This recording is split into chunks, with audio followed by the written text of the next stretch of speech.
Back in 2010, North Korea made their triumphant return to the World Cup 44 years after their last participation. It was their second ever appearance, and although they were the biggest surprise in the 1966 edition, there weren't high hopes that the North Koreans could achieve more than a 4th place finish in their group.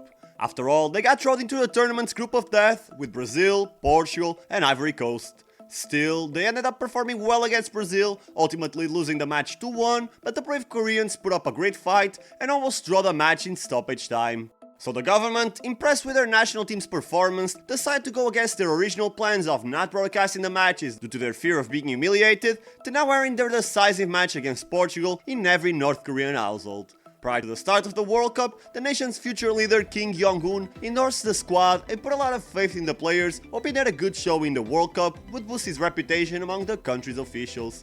On the other hand, he didn't even consider the fact that the North Koreans were clearly out of their depth and their chances of getting a win against Ronaldo's Portugal were slim to none.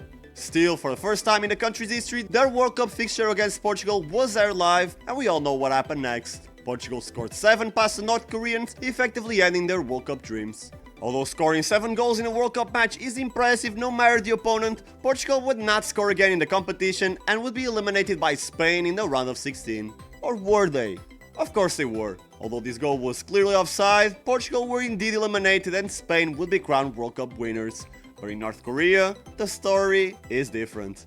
According to Alvar Late, a flight attendant who visited North Korea in April 2017, the match was interrupted after Thiago scored the 4th goal, and the people were later told that Portugal had won the World Cup. That way, an embarrassing loss wasn't as humiliating since it had been at the hands of the best team in the world.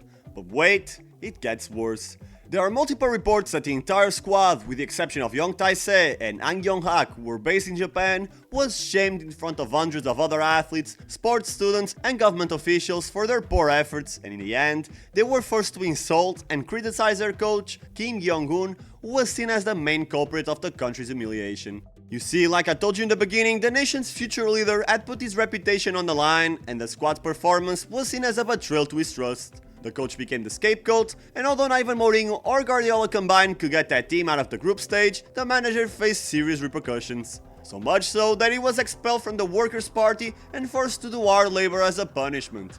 To this day, not much is known from him, since the country barely gives any information to FIFA, let alone the entire world. I did find some info that he coached a team called Subaeksu as recently as 2019, but then again, this could all be made up by North Korea and the man could be long gone. In fact, you can't find any info on matches from the North Korean League. The most you'll get is a list of winners from 1985 to 2019, and all of their communication with FIFA is done through a fax machine. I seriously don't understand how FIFA allows this to happen. After all, they have a policy that prevents the nation's governments from interfering with football federations, but I guess when you're under a dictatorship, everything goes.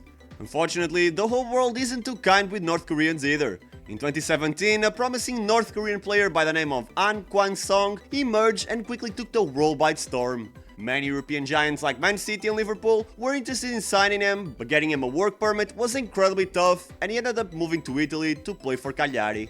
He impressed there and actually got game time in Serie A, which in turn earned him a move to Juventus in 2019. His stint in Turin would be extremely short though, as just a couple of days later, the Italians would sell him to Al Duhail in Qatar for a €6 million profit.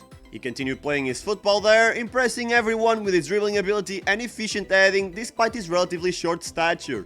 However, due to UN sanctions on North Korea, every person working abroad had to be sent back to their country in order to prevent funding to North Korea's development of nuclear weapons. But you see, that all happened during the pandemic, so not only did Song lose his $4.9 million contract, but he was also stuck in Qatar and unable to return home. Not much is known about him, with some reports citing that he currently lives in a North Korean embassy, but one thing is certain. He hasn't competed since 2021, and at just 23 years old, his career was already over.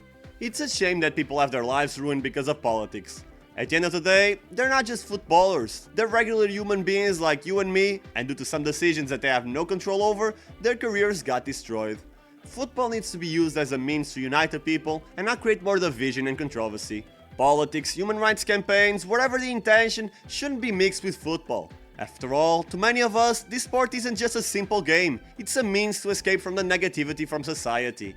Let us have fun, no matter the race, the country, the religion, or sexual orientation. Let every player have a fair chance at reaching the top, and keep all the agendas out of the pitch, because in the end, as human beings, the North Korean national team players aren't the same as the North Korean rulers. Thank you for watching until the end. I know this is a different style of video than what you might be used to seeing in this channel, but hey, if you want to see more content like this, just leave a like, it helps a lot. And if you've made it this far, you probably love to watch interesting football discussions, so why not subscribe to Thorn FC? I bring you videos about all topics regarding football, and I'm currently on a mission to get this channel to 10,000 subs, but in order to do so, I need your help. Once again, thank you for watching until the end, I appreciate you, and I will see you soon.